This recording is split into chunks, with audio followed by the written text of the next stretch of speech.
कुणाची खाजगी मालमत्ता नाही आहे का? रोहा ही कुणाची खाजगी मालमत्ता नाही. रोह्याचा 7/12 कुणाच्या नावावर नाही ना.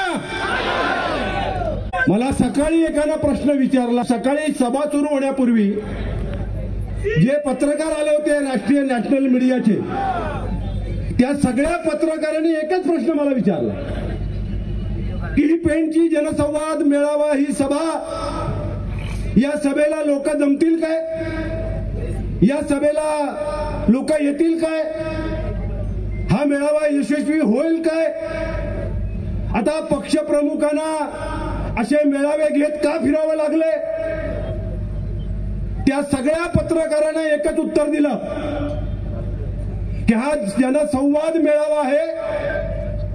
आमचे पक्षप्रमुख उद्धव बाळासाहेब ठाकरे या रायगड जिल्ह्यातील तमाम जनतेशी संवाद साधणार आहेत. मग ह्या सभेला येतील की नाही येतील हा प्रश्न त्याने विचारला होता जो असं कालपर्यंत समजत होता की रोह्याचा 7/12 माझ्या नावावर लिहिलंय. त्यानं हा प्रश्न विचारला होता आणि मग तेव्हा त्याला उत्तर दिलं. मी त्या पत्रकाराला सांगितलं वास्तविक तुमच्या या प्रश्नाला उत्तर देण्याची मला आवश्यकता नाहीये, त्याची दखल घेण्याची सुद्धा मला आवश्यकता नाहीये. पण जी पेणची सभा होईल, पेणचा मेळावा होईल, उद्धवजींचं भाषण होईल, जो जल्लोष होईल, जे वातावरण तापेल आणि त्या घोषणा होतील, हे सगळं चित्र तुम्ही चित्रित करणार आहेत हेच त्यांना पाठवून द्या. म्हणजे कळेल उद्धव साहेबांची सभा कशी होते ती. आता इथं मला काय कुठल्या पत्रकारांनी प्रश्न विचारला नाहीये, इलेक्ट्रॉनिक मीडियानं प्रश्न विचारला नाहीये. तरी सुद्धा माझी विनंती आहे की आता ही सभा जशी चित्रित कराल तशी त्यांच्याकडे पाठवून द्या आणि त्यांना कळू द्या की तुमचा 7/12 आम्ही खालसा केलेला आहे. साहेब हा आपला गड आहे, जसा रायगड आहे तसा आपला गड आहे. कालपर्यंत इथं कुणाची तरी मक्तेदारी होती, कुणाची तरी दादागिरी होती. आता ती मक्तेदारी राहिलेली नाही, ती दादागिरी सुद्धा राहिलेली नाहीये. खरं म्हणजे आपण सगळे साहेबांना ऐकायला आलेला आहात. कारण या महाराष्ट्रानं जे कधी पाहिलं नाही, या महाराष्ट्राला इतिहास आहे. राज्याच्या निर्मितीपासून 1960 पासून विविध राजकीय पक्षांच्या सत्ता या महाराष्ट्रात होत्या. किंबहुना जवळजवळ 70 वर्ष काँग्रेसने एक हाती राज्य या देशावर केलं. पण त्या काँग्रेसनं सुद्धा जे कधी नीच आणि गलिच्छ राजकारण केलं नाही, त्याच्यापेक्षा नीच आणि गलिच्छ कुटील राजकारण केवळ सत्तेसाठी भारतीय जनता पक्षानं केलं. या सुसंस्कृत महाराष्ट्राला खरं म्हणजे आपल्याला कधी अपेक्षित नव्हतं, या महाराष्ट्राने कधी अनुभवलं नव्हतं. आणि म्हणून मग त्या गलिच्छ राजकारणाची चीड केवळ रायगड नव्हे, केवळ कोकण नव्हे, तर तमाम महाराष्ट्रातल्या जनतेच्या मनामध्ये आहे. तमाम जात पात धर्म पंथ विरहित आज इथं सगळ्या धर्माचे लोक आलेले आहेत. मोठ्या संख्येने मुस्लिम समाज इथे आलेला आहे. आणि म्हणून महाराष्ट्रातील तमाम जनतेच्या मनामध्ये भारतीय जनता पक्षानं सत्तेसाठी केलेल्या या कुटील नीच आणि गलिच्छ राजकारणाची कमालीची चीड आणि संताप आहे. आणि त्याच वेळेला ज्या तऱ्हेनं आपले मुख्यमंत्री आमचे पक्षप्रमुख उद्धव बाळासाहेब ठाकरे यांना अपमानित होऊन मुख्यमंत्री पदावरून खाली उतरावं लागलं आणि ज्या तऱ्हेने वर्षा बंगला सोडावा लागला, त्या दिवशी केवळ शिवसैनिकच हळहळला नाही तर महाराष्ट्राची तमाम जनता हळहळली. आणि म्हणून एका बाजूला महाराष्ट्राच्या जनतेच्या मनामध्ये देवेंद्र फडणवीस आणि भाजपाच्या बद्दल कमालीचा तिरस्कार आहे, तर दुसऱ्या बाजूला आपल्या सर्वांचे कैवारी आपले कुटुंब प्रमुख म्हणून उद्धव साहेबांच्या बद्दल कमालीची आहे का आपल्या सर्वांना आस्था कमालीची? आहे ना विश्वास? वेगळं दोन टोकाची चित्र आहेत. त्यांच्याबद्दल कमालीचा तिरस्कार आहे आणि उद्धव साहेबांच्या बद्दल कमालीची आपुलकी आहे. आणि त्यामुळे प्रचंड सहानुभूती या महाराष्ट्रातल्या जनतेमध्ये उद्धव साहेबांबद्दल आहे. आणि त्यामुळेच उद्धव साहेब या महाराष्ट्रातल्या जनतेबरोबर संवाद करायला बाहेर निघालेले आहेत. आपल्या बरोबर सुद्धा ते संवाद करणार आहेत. आणि मध्ये मी थांबत नाही. मीच सांगतोय की यानंतर आपले पक्षप्रमुख उद्धव बाळासाहेब ठाकरे आपल्याला मार्गदर्शन करतील.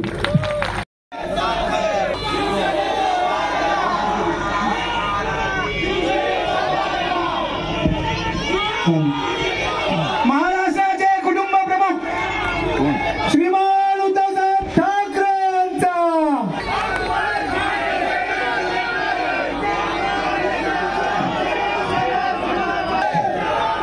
अरे बोलू द्या ना.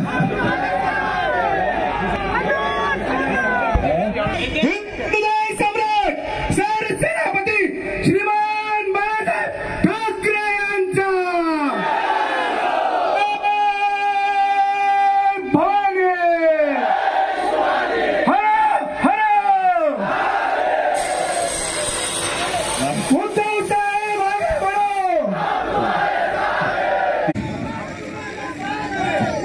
जमलेल्या माझ्या तमाम हिंदू बांधवांनो, भगिनींनो आणि मातांनो,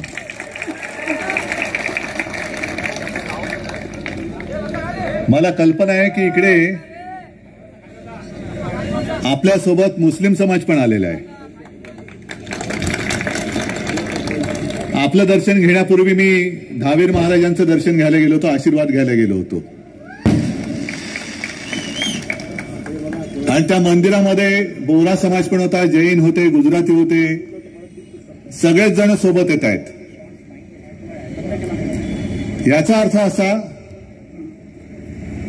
की शिवसेनेचं हिंदुत्व काय आहे, शिवसेनेचं हिंदुत्व. मी दुपारी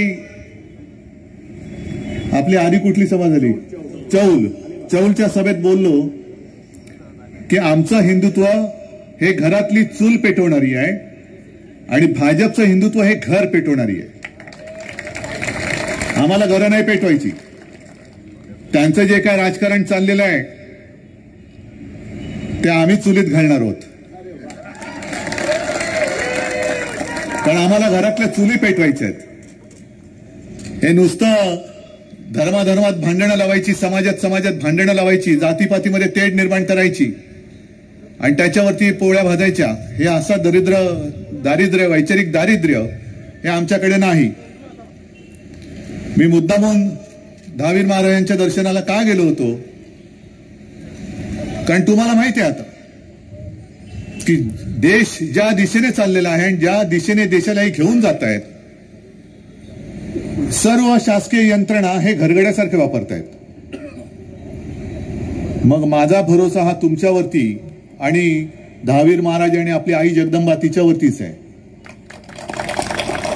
आणि मला खात्री आहे ज्या ज्या वेळेला धर्मावरती अधर्माचं आक्रमण होतं त्यावेळेला धर्म असा, मग तो कोणी असेल, तिकडे मी जातपात धर्म तसा नाही मानत.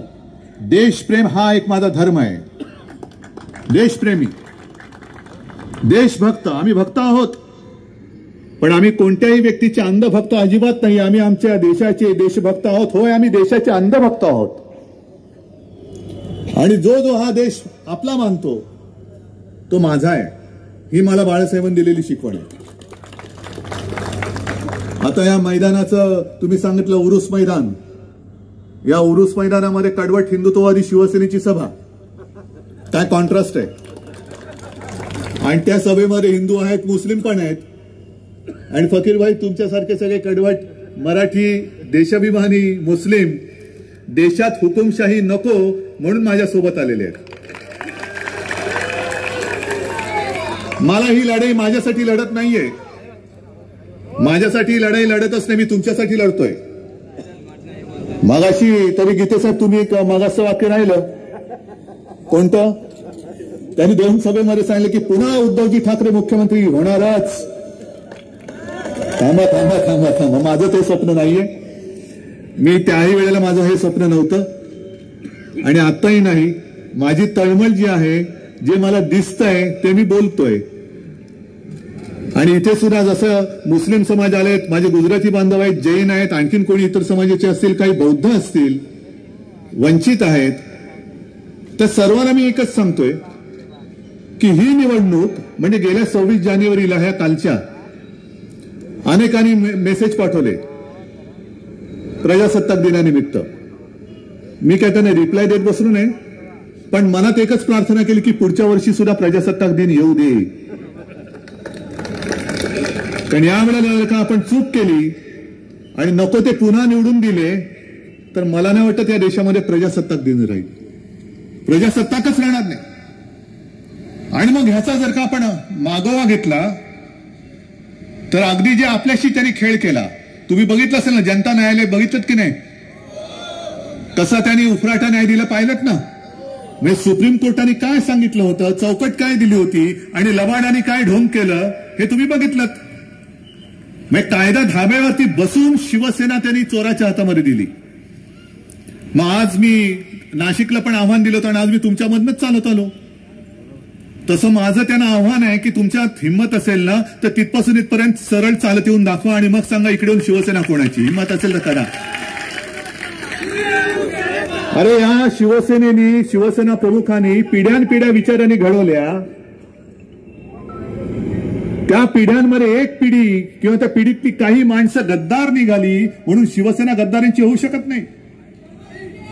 आणि मला भारतीय जनता पक्षाला सांगायचंय,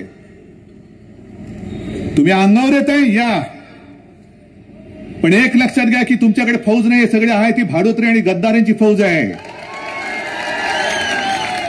आणि गद्दारांची फौज घेऊन, भाडोत्री फौज घेऊन तुम्ही या माझ्या निष्ठावंत फौजेशी सामना करू शकत नाही. तुम्हाला वाटत असेल तुमच्याकडे ढीगभर आहेत, पण ते ढीगभर भाडोत्री आहेत. माझ्याकडे मूठभर असले तरी मर्द आहेत, निष्ठावान आहेत. आज माझ्याकडे काही नाहीये. आपला पक्ष त्यांनी चोरलाय आहे, धनुष्यबाण चोरलंय. कशाला माझे वडील चोरण्याचा प्रयत्न केला ना? तुम्हाला वडील नाहीत? असेच उगवलात काय? एक दिवस काय जमिनीत उगवलात की काय? माझे वडील कशाला चोरतात? माझे वडील आहेत. तुम्हाला वडील असतील किंवा नसतील किंवा तुम्हाला तुमच्या वडिलांचा अभिमान नसेल तर मी काही करू शकत नाही. मला माझ्या वडिलांचा अभिमान आहे, नक्की आहे. पण तुमच्याकडे ना विचार, मावळे तर सोडाच, तुमच्याकडे कार्यकर्ते नाहीत, नेते नाहीत, आदर्श नाहीत. सगळं काही चोरताय. चोर बाजार आहे भाजप, म्हणजे चोर बाजार आहे. आणि हा चोर बाजार, मग माझं म्हणणं असं आहे की तुम्ही आता सगळं संपवलं ना. उद्धव ठाकरे फडतूस, मी फडतूस स्वतःला म्हणून घेतोय, कारण मध्ये एकाला म्हटलं तर त्याला झोमलं. कोणाला म्हटलं? तर मी म्हणतो मी फडतूस आहे ना, मग का आमच्या लोकांच्या मागे लागताय? त्याच्यात निधी लाभार्थी सत्ताधारी मंगल प्रभात लोढा, बरोबर आहे, यांना 30 कोटींच्या निधीची मागणी. 28 जूनला 24 कोटी मंजूर भाजपचे. मिहीर कोटेच्या भाजप मुलुंड 26 कोटींचा निधी तातडीने देण्याचा निर्देश. कोटेच्या यांना 80% निधी मंजूर. दुसरे ते भातकळकर, त्यांना सुद्धा तसंच. त्याच्यानंतर ते गोळीबार फेम माहिती आहेत ना तुम्हाला, गद्दार तर आहेच, बरोबर आहे. ते गद्दार म्हणून मी नावच नाही घेत. त्यांना सुद्धा 28 कोटी महापालिकेकडून मंजूर. आणि दुसरं म्हणजे ज्या लबाडाने आपल्या विरुद्ध निर्णय दिला होता शिवसेना कोणाची, त्या लबाडाला सुद्धा ज्या दिवशी पत्र दिलं ना त्याच दिवशी दुसरे गद्दार जे मंत्री आहेत केसरकर, त्यांनी 28 कोटी रुपये मंजूर केले ज्या दिवशी पत्राला, त्याच दिवशी.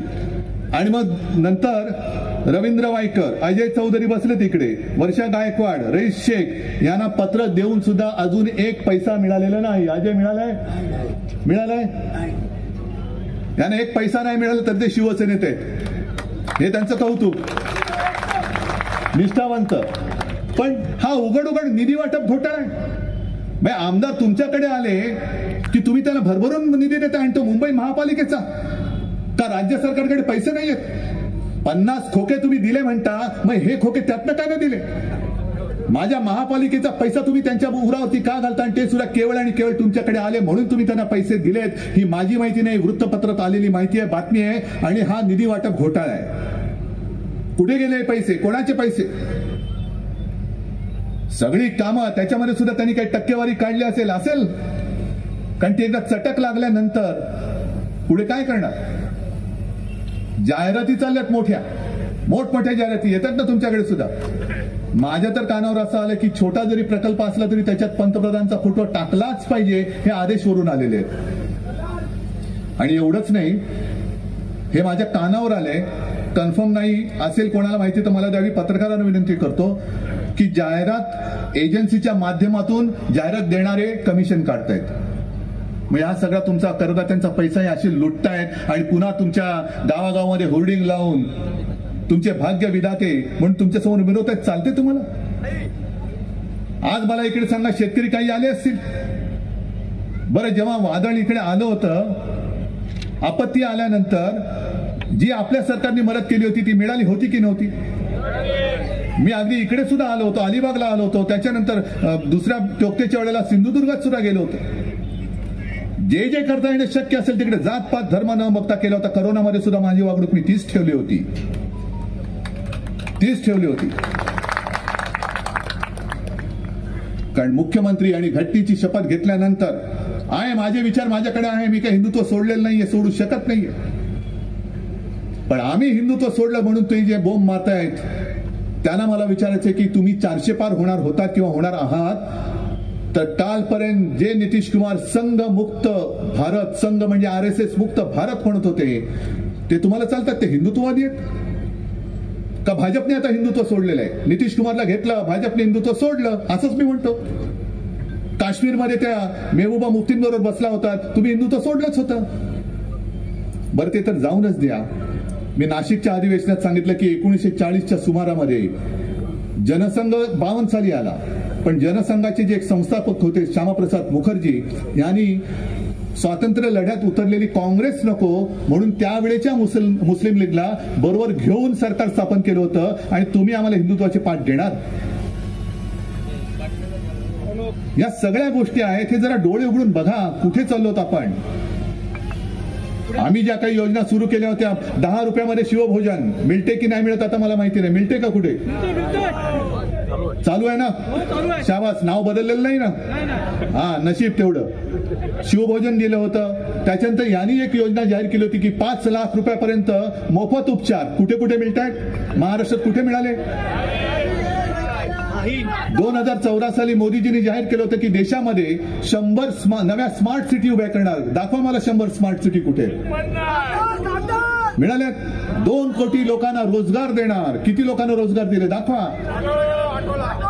पीक विमा, मी जे आता तुम्हाला सांगितलं, अवकाळीची मदत नाही. काय आहे, आपला भाग थोडा वेगळा, विदर्भ वेगळा आहे, मराठवाडा वेगळा आहे, उत्तर महाराष्ट्र, कोकण वेगळा, प्रत्येकाचं जे पिकाचं जे काय आहे ते वेगळं वेगळं आहे. पण आज मराठवाडा होरपळतोय, विदर्भ होरपळतोय, कसली मदत नाही, काही नाही, निसर्गाची साथ नाही, सोबत नाही. आणि हे आता निवडणुकीचे वारे यांच्या डोक्यामध्ये घुसलेले. जय श्रीराम, आम्ही पण म्हणतो जय श्रीराम, जय भवानी, जय शिवाजी. पण नुसता आमचा जय श्रीराम नाही, आमचा भाजप मुक्त जय श्रीराम आहे. भाजप मुक्त जय श्रीराम. कारण ज्या वेळेला अयोध्येमध्ये मंदिर होत होतं, मी नाशिकला काळाराम मंदिरात गेलो होतो. का गेलो होतो माहिती तुम्हाला? जसा इकडे महाडचा एक 14 तळ्याचा सत्याग्रह डॉक्टर बाबासाहेब आंबेडकरांनी केला होता, तसाच एक सत्याग्रह त्यावेळेला काळाराम मंदिरामध्ये केला होता. कारण तेव्हा काही प्रवृत्ती अशा होत्या की नाही, ह्या मंदिरामध्ये तुम्ही यायचंच नाही, हे मंदिर आमचंच आहे.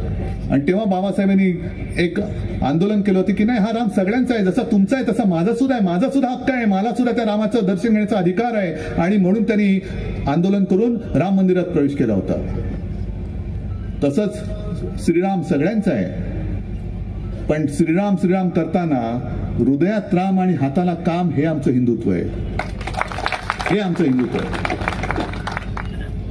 आणि म्हणून मी निर्मला सीतारामन यांना धन्यवाद दिले की त्यांना आता तरी एक जाणीव झाली की या देशामध्ये मोठ्या प्रमाणामध्ये जनता सुद्धा आहे.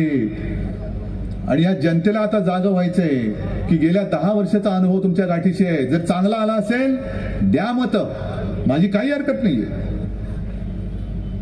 पण इकडे जर कोणी काही भाजपवाले आले असतील, RSS वाले आले असतील, अगदी भाजपप्रेमी आले असतील किंवा या चॅनलवरनं ते बघत असतील, त्यांना मला हेच सांगायचं, धोक्याची घंटा त्यांच्यासाठी सुद्धा आहे. गेलेलं नाही. शेतकऱ्यांच्या आत्महत्या होत आहेत, महाराष्ट्रामध्ये आत्महत्या होत आहेत. अगदी गेल्या महिन्यात जानेवारीमध्ये अमरावतीत एका संत्रा उत्पादक शेतकऱ्यांनी आत्महत्या केली. तिथल्या गावकऱ्यांनी मग काय केलं, सगळे संत्री उत्पादक होते, त्यांनी त्याच्या दशक्रियेचं आमंत्रण मोदीजींनाच पाठवलं. या दशक्रिया ह्याची, या तुम्ही इकडे. आणि मग ते जे काय धोरण ठरवणारे असतात त्या सगळ्या अधिकाऱ्यांना बोलवलं, त्या संबंधित मंत्र्यांना बोलवलं. अमुक वेळ या दिवशी या आत्महत्या केलेल्या शेतकऱ्याची दशक्रिया विधी होणार आहे, आपण कृपया यावं. ही इथपर्यंत पाळी आलेली महाराष्ट्राची. आणि आज तुम्हाला आठवतंय की आम्ही 4च जाती मानतो, महिला, गरीब, तरुण आणि शेतकरी. काय या 4 जाती काय आत्ता जन्माला आल्यात? महिला काय आत्ता जन्माला आल्यात? शेतकरी आत्ता जन्माला आलेत? 10 वर्ष तुम्हाला कळलं नाही. पण 10 वर्षानंतर आता निवडणूक आल्यानंतर आज तुम्हाला महिला आठवल्या, आज तुम्हाला शेतकरी आठवले, आज तुम्हाला तरुण आठवले, आज तुम्हाला गरीब आठवले. 10 वर्षामध्ये मला सांगा इकडे किती नवीन रोजगार आलेत? महिलांना किती उज्ज्वला योजना मिळाल्यात? गॅस सिलेंडर किती मिळालेत? नवीन काय आलं तुमच्या गावामध्ये जे केंद्र सरकारने दिलं ते मला सांगा. पण आता यांना हे सगळे वर्ग आठवतात का? कारण निवडणुकीला तुमची मतं पाहिजेत. मी आज त्या निर्मलाबाईंचं खरंच अभिनंदन केलं, कारण त्यांनी मोदीजींच्या समोर एक जाणीव त्यांना करून दिली की तुम्ही जर ह्या वर्गाचा विचार नाही केला तर तुम्ही तुमच्या मित्राचे खिसे भरू शकत नाहीत. कोण मित्र? 10 वर्ष तुमच्याकडे बघितलं होतं? 10 वर्ष अजिबात बघितलं नाही.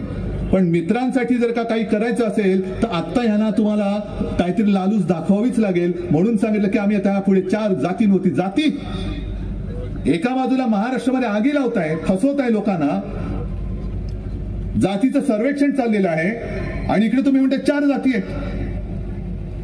आम्ही जातीपाती मानत नाही, आम्ही माणसं मानतो. आम्ही माणसं आहोत आणि देशभक्त आहोत. मी मुख्यमंत्री होतो, मी कधी जातपात धर्म बघितलेला नव्हता आणि बघणार सुद्धा नाही. आणि म्हणून मी इथे जे मुस्लिम बांधव आहेत आणि हिंदू सुद्धा आहेत असताना सांगतो की आपलं हिंदुत्व काय आहे.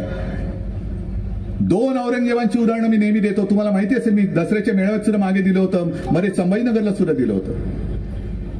एक औरंगजेब जो आपल्या स्वराज्यावरती चालून आला होता, तो आपला दुश्मन होता, तो खुलताबादला गाडला, तो आमचाच कोणी लागत नाही. पण दुसरा औरंगजेब जो काश्मीरमध्ये गनमॅन होता, त्याला अतिरेक्याने पळवून नेला, हाल करून त्याला मारला. तो औरंगजेब होता, तो मुसलमान होता, तरी माझ्या देशासाठी लढला. जर मारणाऱ्याने त्याचा धर्म पाहिला नाही तर आम्ही कर्मदरीने त्याचा धर्म बघू. असेल मुसलमान, पण तो जो माझ्या देशासाठी त्यांनी आपला प्राणत्याग केला तो माझा भाऊ होता. हे आमचं हिंदुत्व आहे. हे आमचं हिंदुत्व आहे, स्वच्छ. आज तुम्ही सगळेजण आलेला, तुम्ही सगळे येते ते फक्त देशभक्त म्हणून सोबत यायची तयारी आहे. आपल्याला देश वाचवायचा आहे. हुकुमशाहीला आमचा विरोध आहे. हुकुमशाहीला तुम्हाला सुद्धा विरोध करावा लागेल. ही लढाई नुसती गद्दारांना तर गाडावंच लागेल हो. त्याच्यात काही चिंता, मला दुसरं काही म्हणायचंच नाहीये. कारण रायगड म्हटल्यानंतर गद्दारांना राजकारणात सुद्धा टकमकटोक दाखवावंच लागेल. टकमकटोक दाखवावंच लागेल तुम्हाला. पण आता पहिला महत्वाचा प्रश्न, त्यांना उमेदवारी मिळणार आहे की नाही. कारण गेल्या 15-20 दिवसापूर्वी मोदी बाबा कुठे आले होते, त्यांनी घराणेशाहीवरती टीका केली होती. घराणेशाही. चला, मी आहे घराणेशाहीचा वारसा घेऊन पुढे चाललेलो आहे. बोला, काय पुढे बोलताय? नाही, तो आरामात झोपलेलाच आहे. मी घराणेशाहीचा वारसा घेऊन पुढे चाललेलो आणि माझी वडिलोपार्जित संपत्ती आहे. काय बोलायचं तुम्हाला? पण घराणेशाहीला विरोध करताना इकडे तर गद्दार घराणेशाही आहे, गद्दारांची घराणेशाही आहे. मग मोदीजी, तुम्ही तटकरे पिता आणि म्हणजे पुत्र नाही, दोन्ही, हा पुत्र, मुली आणि त्यांचा पिता, भाऊ म्हणजे मुलं, पुत्र, मुली, कोणाला उमेदवारी देणार की देणार नाही सांगा. सांगणार आहात तुम्ही? Get out. घराण्याच्या मी इकडे एक तुमच्या घरातल्या एकाला सुद्धा तिकीट देणार नाही किंवा एकालाच तिकीट देईन. पण मला जे काय कानावर आलं की आपले तटकरे साहेब आधीच त्यांचे तर चळाचळ कापले, उमेदवारी मिळेल की नाही, मिळाली तर निवडून येणार नाही याची खात्रीच आहे, म्हणून ते राज्यसभेवरती जायच्या मागे, राज्यसभेवरती जायच्या मागे. आणि संपूर्ण कारभार म्हणून मी ज्या 1-2 बातम्या घेऊन आलेलो आहे, त्या 2 बातम्या दाखव. मी मुद्दाम बातम्या दाखवतो तुम्हाला.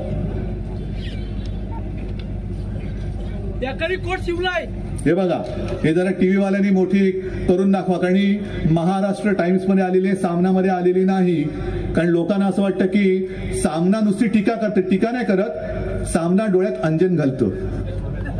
ह्या 2 बातम्या आहेत, 2 बातम्या बाजूबाजूला दिलेल्या आहेत. हेमंत सोरेन यांना अटक. का अटक झाली? त्यांच्यावरती घोटाळ्याचे आरोप झाले, बरोबर ना. आणि दुसऱ्या बाजूला आणखीन एक बातमी आहे, महाराष्ट्र राज्य सहकारी बँक या राज्याच्या शिखर बँकेमध्ये कर्जाचे वितरण करताना सुमारे 25,000 कोटी रुपयांचा घोटाळा केल्याच्या आरोप प्रकरणात राष्ट्रवादी काँग्रेसचे नेते व उपमुख्यमंत्री अजित पवार यांच्यासह अनेक राजकीय नेत्यांविरोधात पुरावे नाहीत अशी भूमिका घेत त्यांना क्लीन चिट दिली. ही आहे मोदी गॅरंटी. ही आहे मोदी गॅरंटी कि आपको जो करना है करो, जितना खाना है खाओ, भाजपा में आ जाओ, सब कुछ भूल जाओ. मोदी गॅरंटी.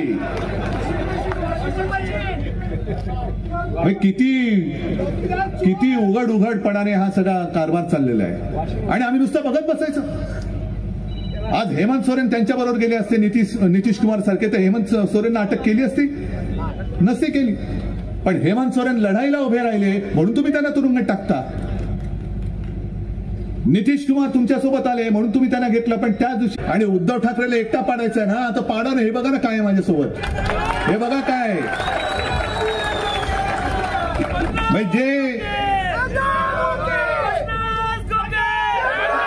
जे भेकड आहेत, डरपोक आहेत, ते मिंदे सगळे शेपूट घालून भाजपच्या दारी गेलेले आहेत. पण जे वाघ आहेत ते आज सुद्धा शिवसेनेमध्ये आहेत. होय, माझ्या शिवसेनेत आहेत.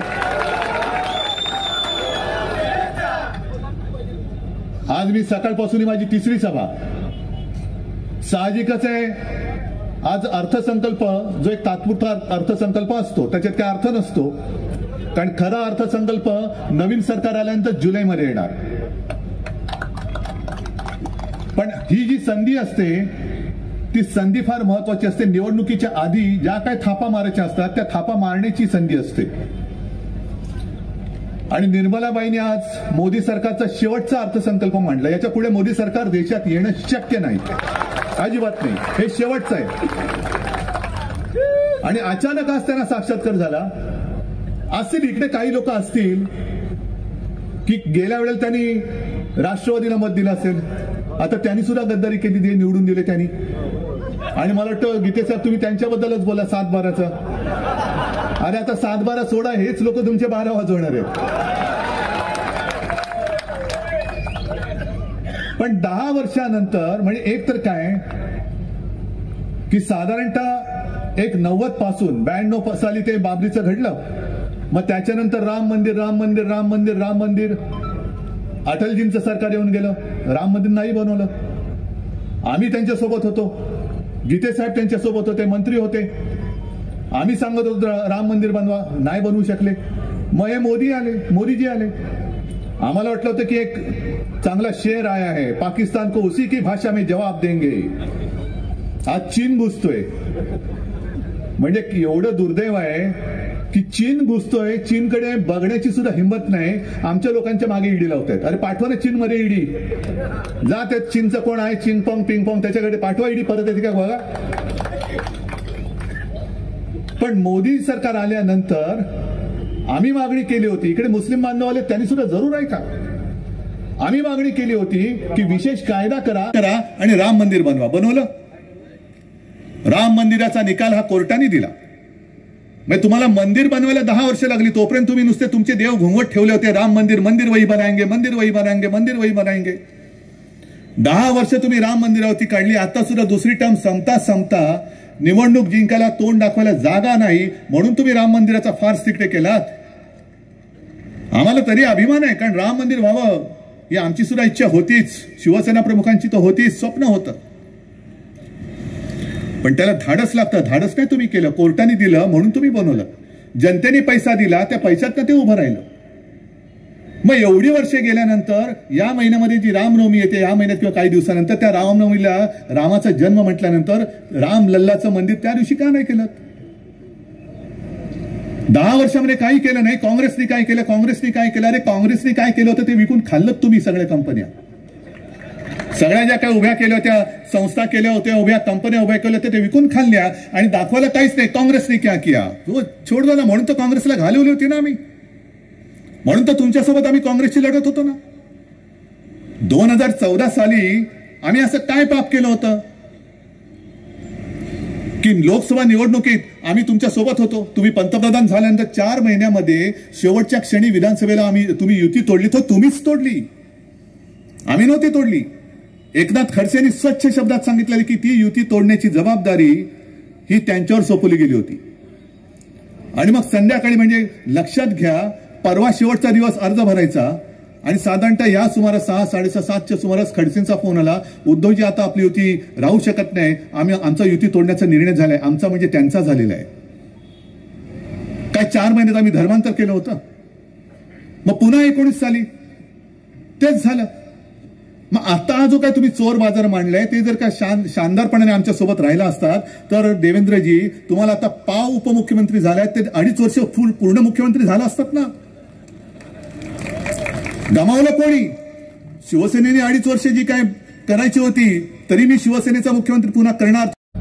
अरे तुम्ही राबलात. या 2 वर्षात RSSला आता 100 वर्ष होतील. 100 वर्ष तुम्ही तुमच्या किती पिढ्या हे दिवस बघण्यासाठी घालवल्या. एक स्वप्नव्रत वाटणारं दृश्य सत्यामध्ये तुम्ही उतरवलात. मेहनत तुमची आहे, आम्ही सुद्धा सोबत होतोच. पण आता ज्या दिशेने यांची वाटचाल सुरू आहे, आता त्यांनी विचार करायला पाहिजे की देशाची पुढची पिढी, त्याच्यामध्ये त्यांची सुद्धा पुढची पिढी आली, ती स्वातंत्र्यात जगायला पाहिजे का हुकुमशहाच्या भीतीखाली, दहशतीखाली जगायला पाहिजे, हे भाजपने सुद्धा विचार करण्याची वेळ आलेली आहे. आज ज्या पद्धतीने तुरुंगात टाकलं जात आहे, तो भाजपात आहे नाही तर तुरुंगात जा. हे असंच त्यावेळेला इंग्रजांचं होतं, तोडा फोडा आणि राज्य करा. पण तरी देखील काही क्रांतीच्या ठिणग्या पेटल्याच, एक उठाव झालाच आणि इंग्रजांना सुद्धा जावं लागलं होतं. तो लढा अजूनही त्यांचेच वंशज असलेली जनता विसरलेली नाही. जे स्वातंत्र्य लढ्यात उतरले होते त्यांचेच वंशज आज सुद्धा देशात आहेत. भले आम्ही त्यावेळेला स्वातंत्र्य लढ्यात नव्हतो, पण याचा अर्थ असा नाही की आम्ही स्वातंत्र्य लढ्यात नव्हतो म्हणून आमच्या डोळ्या देखत कोणी आमचं स्वातंत्र्य गजाड टाकावं. अजिबात नाही. आम्ही स्वातंत्र्य गजाड टाकणाऱ्याला गजाड टाकणारे आम्ही माणसं आहोत. आज हा लढा मी तुम्हाला सांगितलं तसं हा माझ्या एकट्याचा नाहीये, हा देशाचा म्हणजे आपल्या संविधानाचा आहे, देशाचा आहे, देशाचा म्हणजे तुमचा आहे. लढाईला हिंमत लागते, लढाईमध्ये रणांगणात मर्द उतरतो. तुम्ही काय करणार आहात? मी नाशिकला जे बोललो होतो, माझ्या आजोबांनी शिवाजी पार्कच्या भाषणात अगदी सुरुवातीला मला आठवतंय ते वाक्य, त्यांनी एक वाक्य उच्चारलं होतं, शांती ही मुडद्याची असते आणि क्रांती ही मर्दाची असते. आज आपल्याला ठरवायचं आपण मुडदे आहोत का मर्द आहोत. येतील, मागे लागतील. अजूनही मला आज सुद्धा कोणतरी कळलं गेले. माझं म्हणणं आज सुद्धा जे भेकड असतील नका थांबू इकडे. भेकडांना इकडे शिवसेनेत स्थान नाही. जा तिकडे, शेपूट घालून तिकडे जा. महाराष्ट्र ओरबडताय तुमच्या समोर. भेकडांनो बघत बसा, शेपूट हलवत बसा. आम्हाला ते जमू शकत नाही. कारण आम्ही तुमच्यासारखे भेकडासारखे राहिलो तर आम्हाला छत्रपती शिवाजी महाराज की जय बोलण्याचा अधिकार राहणार नाही. जय भवानी जय शिवाजी बोलण्याचा अधिकार राहणार नाही. आणि भगवा एकच, हाच भगवा. या भारतीय जनता पक्षाने या भगव्याला छेद देण्याचा प्रयत्न केला, या भगव्यामध्ये भेद करण्याचा प्रयत्न केला. ही अशी नतद्रष्ट राजकारणी महाराष्ट्राच्या मातीमध्ये आपल्याला गाडावीच लागतील. ना आदेश म्हणजे हाच, यांना या मातीमध्ये राजकारणामध्ये गाडायचाच. अरे महाराजांच्या बरोबरीने मोदींची तुलना होते. आपल्या भगव्यामध्ये ते भेद करतायत, हिंदुत्वामध्ये छेद करतायत, जातीपातीमध्ये मारामाऱ्या लावतायत आणि आपण भेकड्यासारखे बघत बसणार. निदान ह्या रायगड, जिथे या जिल्ह्याचं नाव त्या रायगडावरनं दिले गेलं, त्या रायगड मधल्या तरी लोकांनी सहन करता कामा नये. समोर कोणी उभा असेल, माझं तर म्हणणं आहे त्या भेकडांना तुमच्यातला सर्वोत्तम उमेदवार रायगडमध्ये द्या. त्याला 4 मुंड्या चित केल्याशिवाय मी राहणार नाही. टाका कोणीतरी. तटकरे आमच्या समोर उमेदवार होऊच शकत नाही, आणखीन कोणतरी बाहेरून आणायचं ताळणा आणि तरा इकडे उभा बघा कसं आम्ही त्याच्या पाठीला माती लावतो, ती रायगडाची मातीच लावतो त्याच्या पाठीला. पण हे काम तुम्हाला धाडसाने करावं लागेल. ज्या पद्धतीने त्यांचे प्रचार सुरू झालेले आहेत, मध्ये आपण सर्व देशभक्त पक्षांची एक आघाडी केली आहेच, ती इंडिया आघाडी. त्यावेळेला मोदीजींनी थट्टा केली होती, इंडिया भारत भारत इंडिया, ठीक आहे ना. पण आता ती काय त्यांचे रथ फिरतायत, त्याच्यावरती भारत सरकार नाहीये, मोदी सरकार आहे. म्हणजे आता तुम्हाला भारत पण काढलं तुम्ही, मग देशाचं नाव बदलणार आहात उद्या तुम्ही. तरी बरं आहे महाराष्ट्रामध्ये ठिकठिकाणी गावोगावी माता भगिनी आणि बांधव चाडवत आहेत आणि त्यांना विचारतात की मोदी सरकार आहे की भारत सरकार, कोणाच्या योजना आहेत. तुमच्या योजना आमच्या गावात आलेल्याच नाहीत आणि तुम्ही सुद्धा तेच करायला पाहिजे. तुमच्या गावात खरंच योजना आल्या असतील जरूर त्यांना मतं द्या. पण 10 वर्ष फसवणुकीला होऊन सुद्धा पुन्हा आपण फसवले जाणार असू तर मग मला वाटतं की आपल्याला छत्रपती शिवाजी महाराज सुद्धा वाचू शकणार नाहीत, अजिबात नाही. आणि म्हणून शेवटी एवढंच सांगतो, जर हा महाराष्ट्र त्याही वेळेला लढला, आजही पुन्हा सांगतोय महाराष्ट्र लढणार आणि देश जिंकणार. लढणार महाराष्ट्र लढेल. ज्या वेळेला देशावरती संकट आले त्या वेळेला महाराष्ट्राने देशाला साथ दिलेला आणि देशाला वाचवलेलं आहे. आणि तेच काम आज आपल्याला पुन्हा करण्याची वेळ आली असेल तर तुम्हाला सुद्धा रायगडाची शपथ घेऊन उभं राहावं लागेल की कोण माझ्या या देशावरती चाल करून येतो, घरातला असला तरी त्याला आम्ही जागेवरच ठेवणार नाही. ही शपथ आणि प्रतिज्ञा घेतली तर आणि तरच आपण आणि आपला देश वाचेल, नाहीतर मग सगळं काही हुकुमशहा आणि हुकुमशहाकडेच जाईल. नाही, अंगार तुम्ही आहात. सर्वसामान्य जनता हीच अंगार असते. आम्हाला असं वाटतं आम्ही खूप काही करतो, आम्ही कोणी नसतो. आज सुद्धा उद्धव ठाकरेच्या पाठी ते का लागतायत? कारण माझ्यासोबत तुम्ही आहात, तुम्ही माझे संरक्षक कवच आहात. आज सुद्धा तुम्ही माझ्या लोकांच्या मागे लागतात. अरे माझा पक्ष फोडला, तुम्ही पक्ष चोरला, निशाणी चोरलीत, तरी देखील माझ्या माणसांच्या मागे लागतात. घरोघरी जाता आणि ईडीच्या धाडी घालताय.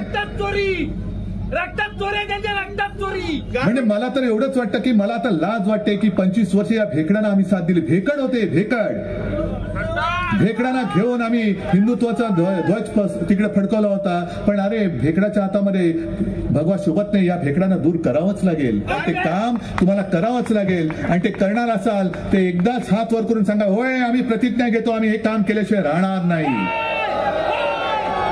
आणि छत्रपती शिवाजी महाराज की जय हिंद, जय महाराष्ट्र.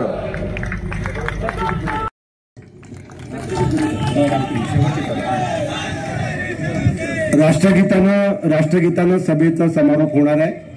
कारण आजच्या दौऱ्यातली ही शेवटची सभा आहे, तिसरी सभा आहे. त्यामुळे राष्ट्रगीत होईल. सर्वांनी उभं राहून, सगळ्यांनी जागेवर उभं राहून खड्या आवाजात राष्ट्रगीत म्हणायचंय सगळ्यांनी एका सुरात. जनगण मन अधिनायक जय हे भारत भाग्य विधाता. पंजाब सिंध गुजरात मराठा द्राविड उत्कल गंगा. विंध्य हिमाचल यमुना गंगा उच्छल जलधि तरंगा. तव शुभ नामे जागे, तव शुभ आशीष मागे. गाये तव जय गाथा. जनगण मंगलदायक जय हे भारत भाग्य विधाता. जय हे, जय हे, जय हे, जय जय जय जय हे भारत माता की.